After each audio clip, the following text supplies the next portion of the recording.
Welcome to episode 176 of This Week in Linux, recorded live on November 20th, 2021. From the Destination Linux Network, I'm Michael Tunnell. If you're new to the show, this is the podcast that will keep you up to date with what's going on in the Linux world, and I'll give you my take as a 20-year-plus Linux user. In fact, this is your weekly source for Linux good news.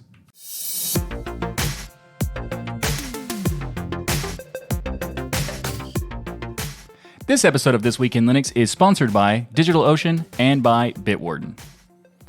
First in the show this week, we have some legal-ish, more drama news to talk about because I just think this is an interesting thing to discuss, and it is related to OBS versus Streamlabs.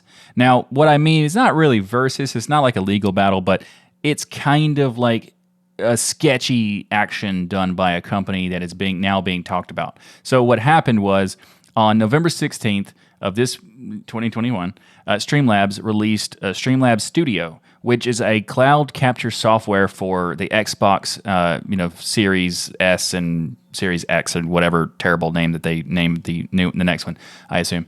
After the release, the streaming service Lightstream accused Streamlabs of plagiarizing their promotional materials down to the marketing words and layout of their landing page for their service. They even said that it was comparing it to like plagiarized homework.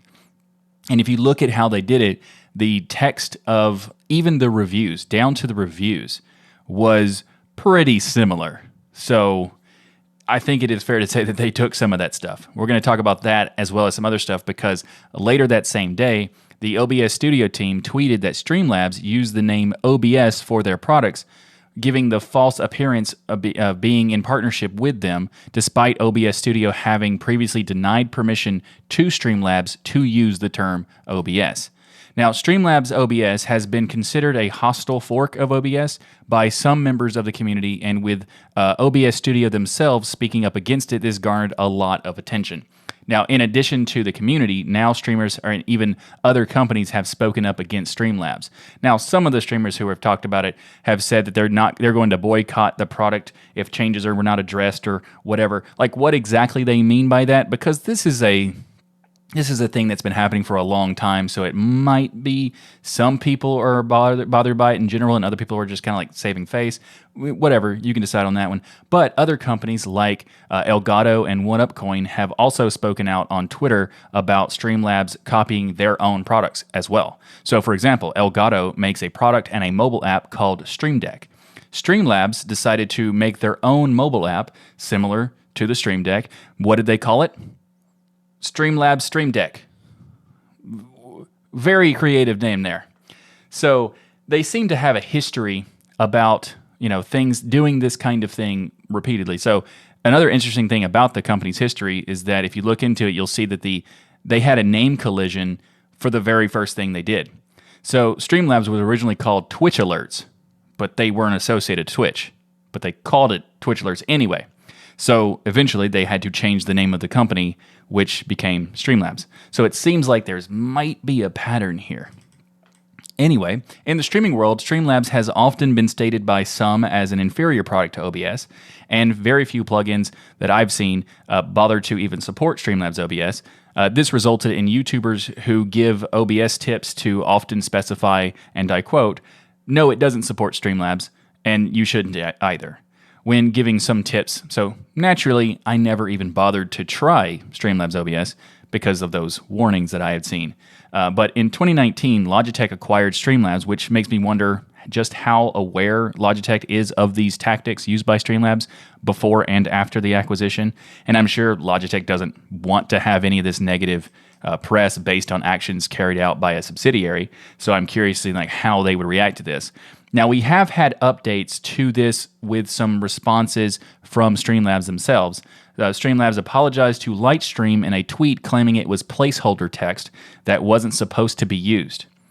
However, taking a competitor's marketing text for a landing page, including reviews, to make your own marketing material, even if it's doing a placeholder, that's not really placeholder text. That's copying and pasting, and then maybe rewording, but you're still taking what they did, even if you do reword it, because you could say inspired by, but, placeholder text is stuff like lorem ipsum dolor sit amet, gibberish that you would see in random places for the internet.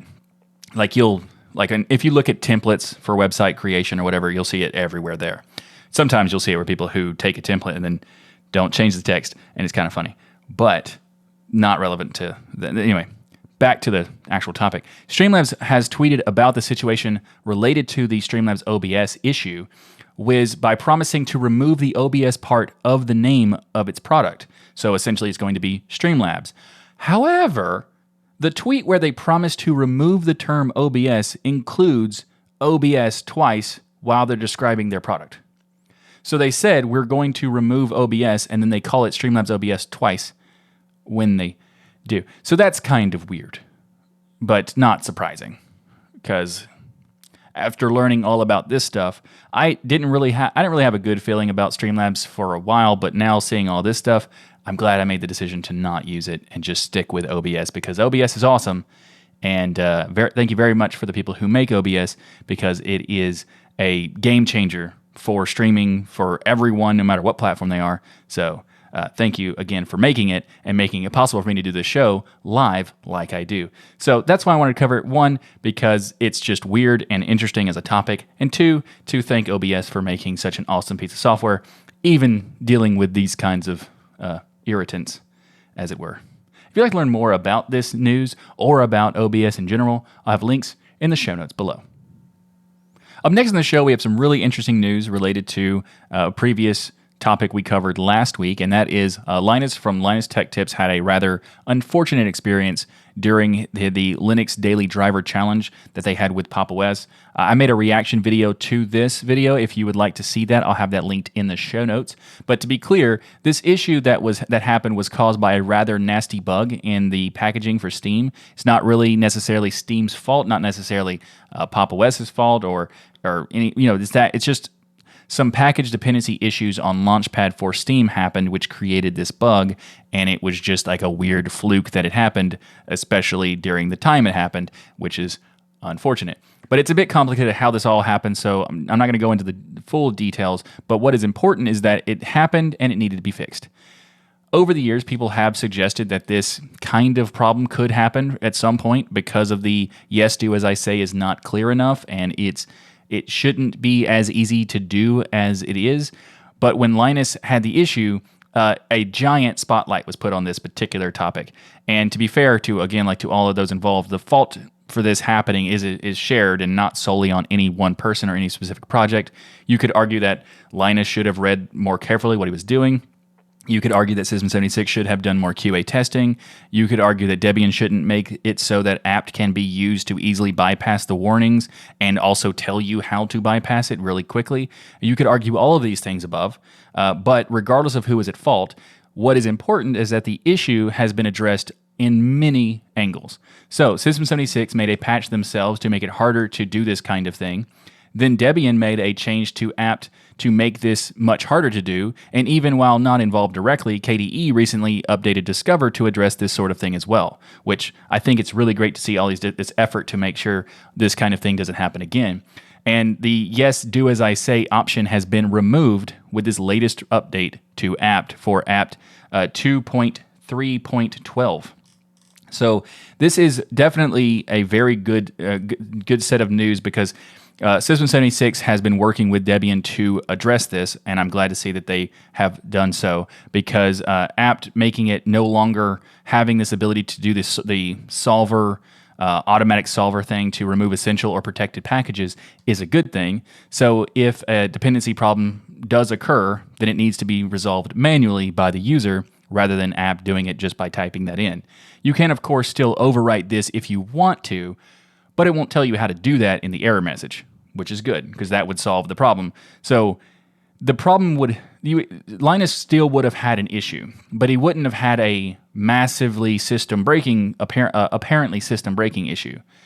So it would have been more of like Steam wouldn't have installed. Now that would have been annoying, but you could have dug in more to find out what it was and then solve that, and maybe ask questions about like why this is not, and that kind of thing. So it wouldn't have the same kind of result. It would still be a bad experience, but not as bad, sort of. So, but again, that was just a fluke. Normally wouldn't happen, and if you try Pop! OS now, you're not going to have that problem. So, System76 also said they have plans to make further improvements to the Pop Shop, the GUI for the store, so that users don't have to fall back to the terminal in the first place, which I think is fantastic news. I'm very glad to hear that, but I also, maybe some other software stores will do the same thing, like Katie Discover's doing, and the other ones, I hope they all do it. But there you go. If you'd like to learn more about this particular news, I'll have links in the show notes below. Up next in the show, we have the latest release of the Steam for Linux client. It has been updated and add a lot of cool stuff. For example, it adds support for VA API hardware encoding on Linux. Now, if you don't want this feature enabled for some reason, you can disable it, but it's very cool that they have it. And also, Valve added support for DMA Buff or DMA BUF, DMABUF. That's probably not, you're not supposed to, probably not. Pipewire capture on Linux, which can be enabled by launching Steam with a specific argument. It also adds support for 4K capturing via Pipewire, which is awesome. And it adds initial support for games using CEG DRM through Proton, improves game streaming on Linux systems, and this update also improves the overall performance of the Steam client and reduces disk I/O when updating Mesa caches. If you'd like to learn more of the latest release of Steam for Linux, I'll have links in the show notes below. This episode of This Week in Linux is brought to you by DigitalOcean. Now is the perfect time to jump into the DigitalOcean. Their new app platform service helps you build modern cloud-native apps for way less money. With the app platform, you can build, deploy, and scale apps and static websites faster and easier than ever with a simple, intuitive interface. Simply point the app platform to your GitHub or your GitLab repository and let it do all of the heavy lifting for you. Whether you're using Node.js, Python, Go, PHP, Ruby, static sites, Docker, or container images, all of this stuff can be handled by the app platform, and all you have to do is point it to your GitHub or GitLab repository and just let it do its thing. And by running the app platform in their own infrastructure, it helps keep the cost significantly lower than with other products. So you can also get a smoother migration because DigitalOcean, on top of using their own infrastructure, they're also using Kubernetes, making it smoother migration path so you can take control of your infrastructure setup. And as a listener of This Week in Linux and a member of the DLN community, you can get started with the app platform for free. Actually, better than free, because when you go to do.co/DLN, you can get a $100 free credit on the app platform. So go to do.co/DLN to get started with your $100 free credit on DigitalOcean's app platform service. And we want to thank DigitalOcean for sponsoring this episode of This Week in Linux. Up next in the show is the latest release of Laka, and it is version 3.6. What's new in Laka is RetroArch has been updated to 1.9.13.2. There's an option to control the menu by all users that has been returned. Also, there's a new option for automatic frame delay, as well as been updates to the core features such as Beetle FCE. There's also been updated to MAME 2003, Scum VM, and many other engines for the libretro cores. There's also been updates to the Mesa drivers as well as the Linux kernel and many more. Now, for those who are unfamiliar with what these things mean, Laka is a lightweight Linux distribution that transforms a small computer like a Raspberry Pi into a retro gaming console. That's its purpose. It's an appliance-style distribution to turn hardware into a retro gaming console. I talked about this in the latest video on the channel reacting to Linus Tech Tips Challenge, as they feature the distro's icon when talking about all the options that are available for Linux distros and that kind of thing. If you haven't checked that video out, links in the show notes. But if you're interested in checking out Laka, I think it is a fantastic option for anybody who's interested in retro consoles and retro gaming. You can just basically take a spare Raspberry Pi if you have one and put Laka on there and get started with all sorts of different emulation tools. There's a lot of great stuff in there. So if you're interested, I'll have links in the show notes below for Laka 3.6. The Mesa project has released a new version as well with the 3D graphics library version 21.3. What's new in this latest release? Well, the NGG, or the Next Generation Geometry shader-based culling, is now enabled by default on RDNA 2 GFX 10.3 GPUs for RAD-V. It should help improve a lot of the performance for those types of GPUs. Also, the Zinc driver that runs OpenGL over Vulkan has had a ton of work done on it, with also it now supporting GLES 3.2. Intel Iris now has threaded shader compilation. There's been updates to the Panfrost drivers that now uses the GLES 3.1 standard. VA API gained support for AV1 videos. They also added a Wayland workaround for transparency functionality, plus many more Vulkan and OpenGL extensions are now supported in the latest version of Mesa. Plus, also, experimental ray tracing for AMD RAD-V, which is for Vulkan, and this is really, really cool. Now, it's still early days, so it still needs some more time to bake in the system, but it's very, very cool, and I am excited to play with that. Now, for those who are not familiar, the Mesa project began as an open source implementation of the OpenGL specification. It's a system for rendering interactive 3D graphics.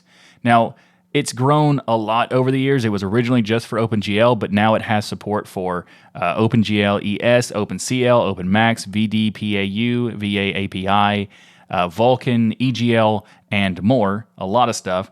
And Mesa is used in many different types of environments, ranging from software emulation to hardware acceleration for modern GPUs, and a lot. So basically, Mesa is a very, very, very, very, very, very important piece to the Linux ecosystem and the Linux desktop, especially for the graphics support that it offers. Mesa is also the place where the work for out-of-the-box support for AMD and Intel hardware is done. So for those who have AMD hardware like I do and don't have to worry about drivers ever, because if you're an NVIDIA user, unfortunately you do have to install the NVIDIA drivers in order to get the full power of your hardware, whereas with AMD users, you just install the distro and you're good to go. This is the project that makes all that possible. So again, I wanted to cover Mesa drivers because it is a very, very important project and doesn't get a lot of attention because it's one of those low-level, library type of things, but it's very critical, and that's why I wanted to highlight on this episode of This Week in Linux. If you'd like to learn more about Mesa and the latest release of 21.3, I'll have links in the show notes below. Up next in the show is the latest release of Ubuntu Touch, and that is OTA 20. This release is going to be supported on 40 devices, 8 of which are new devices to the platform. They've implemented notification LED support for devices with Halium 9 base. They've also improved localization support for some regions, as well as added a new custom notification sound that you can change. So you could already have changed like a custom ringtone, but now you can customize notifications of pretty much every sound if you want to. And you know what's kind of funny about that?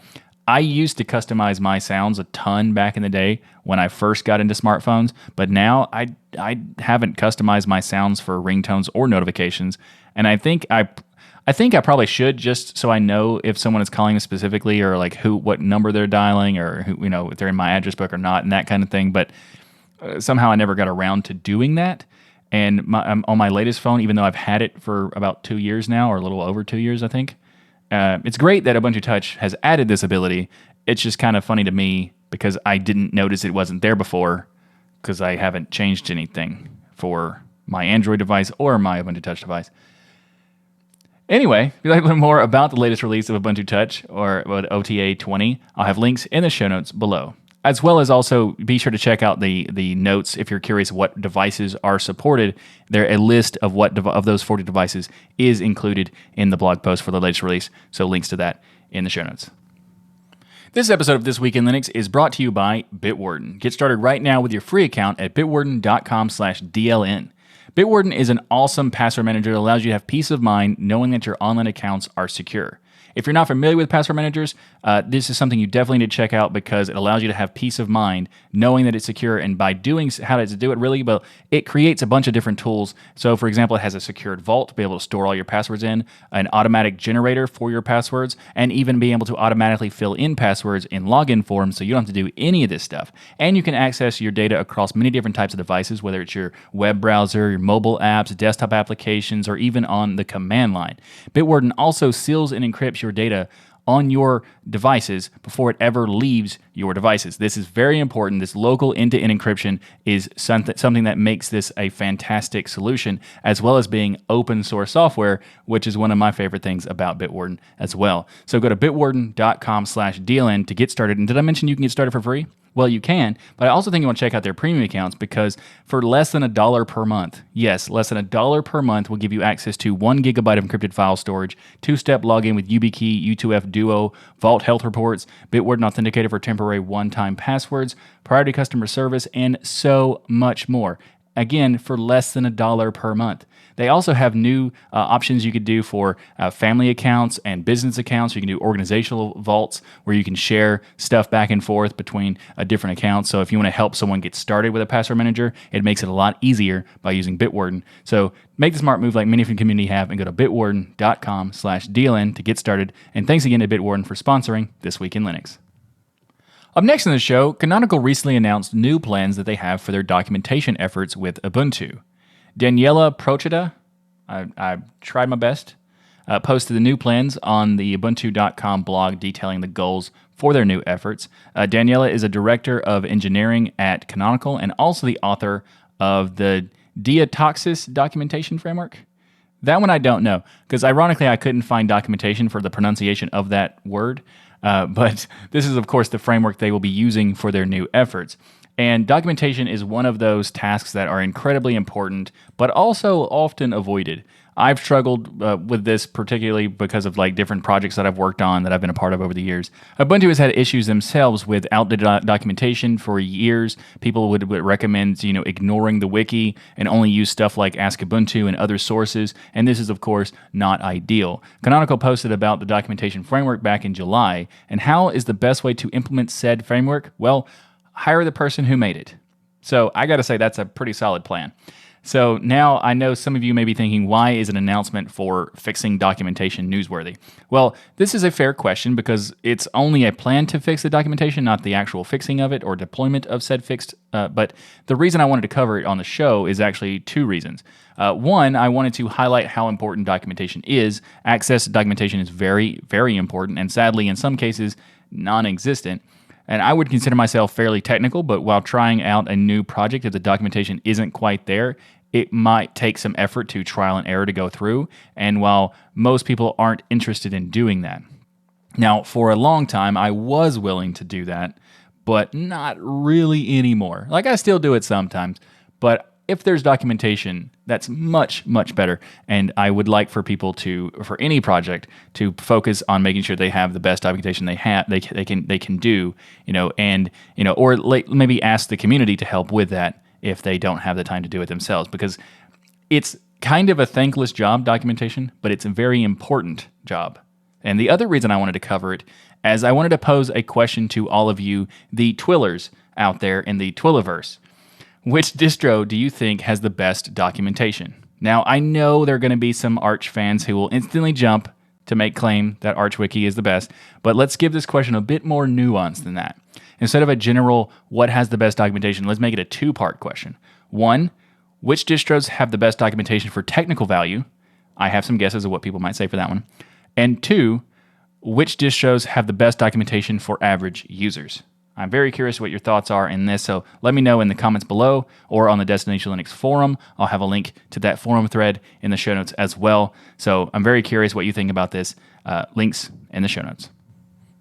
Up next in the show, we have some news coming up in the next release of Plasma. Nate Graham of KDE has released some great news on his blog in the latest This Week in KDE post. KDE Plasma 5.24 will feature a new overview.